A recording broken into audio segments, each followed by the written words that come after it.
அந்த ஸ்கூல்ல மாறுவேட போட்டி நடக்குது.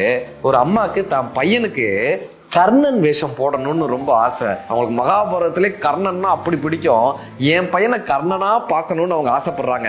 போய் அந்த டீச்சர்கிட்ட சொல்றாங்க, நீங்களே இந்த கெட்டப் எல்லாமே போட்டுருங்க, இந்த கிரீடம், கத்தி, நகை, இந்த கவச குண்டலம் இதெல்லாம் போட்டா எவ்வளவு செலவாகும்னு கேட்கறாங்க. இப்போ டீச்சர் எல்லாம் பார்த்துட்டு 6000 ரூபாய் செலவாகும், நாங்களே எல்லா கெட்டப் எல்லாமே போட்டு அந்த மாறுவேட போட்டியில நிக்க வச்சுடுவோம், நாங்களே அந்த ஸ்கிரிப்ட் எல்லாமே கொடுத்துடுவோம், கர்ணனுக்கான ஸ்கிரிப்ட் எல்லாமே கொடுத்துடுவோம், எல்லாமே அங்க நிக்க வச்சிடுவோம், மொத்தம் 6000 ரூபாய் ஆகும்னு அந்த டீச்சர் சொல்றாங்க.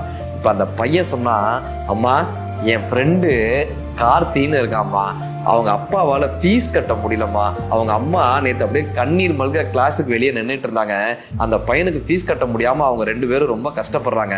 ஏம்மா இந்த 6000 ரூபாயில 5500 ரூபாய் கொடுத்தாக்க அவங்க ஃபீஸ் கட்டிப்பாங்கம்மா, நான் அடுத்த வருஷம் இந்த மாறுவேட போட்டியில பங்கேற்கட்டுமா, இந்த 5500 ரூபாய் அவங்களுக்கு ஃபீஸ் கொடுப்போமாமான்னு அந்த பையன் கேட்க அவங்க அம்மா கண்ணீரோடு பார்த்தாங்க. என் பையனுக்கு நான் கர்ணன் வேஷம் போடணும்னு ஆசைப்பட்டேன், ஆனா கர்ணனே எனக்கு பையனா பிறந்திருக்காப்பான்னு அந்த அம்மா தான் பையனை கையெடுத்து கும்பிட்டாங்களாம். அப்பாவை போல் இருக்கிறானா, அம்மாவை போல் இருக்கிறானா என்று தன்னுடைய குழந்தைகளுக்கு ஏதோ ஒரு சாயல் பூச நாம் ஆசைப்படுகிறோம். ஆனால் குழந்தை கடவுளின் சாயலோடு இருக்கிறது.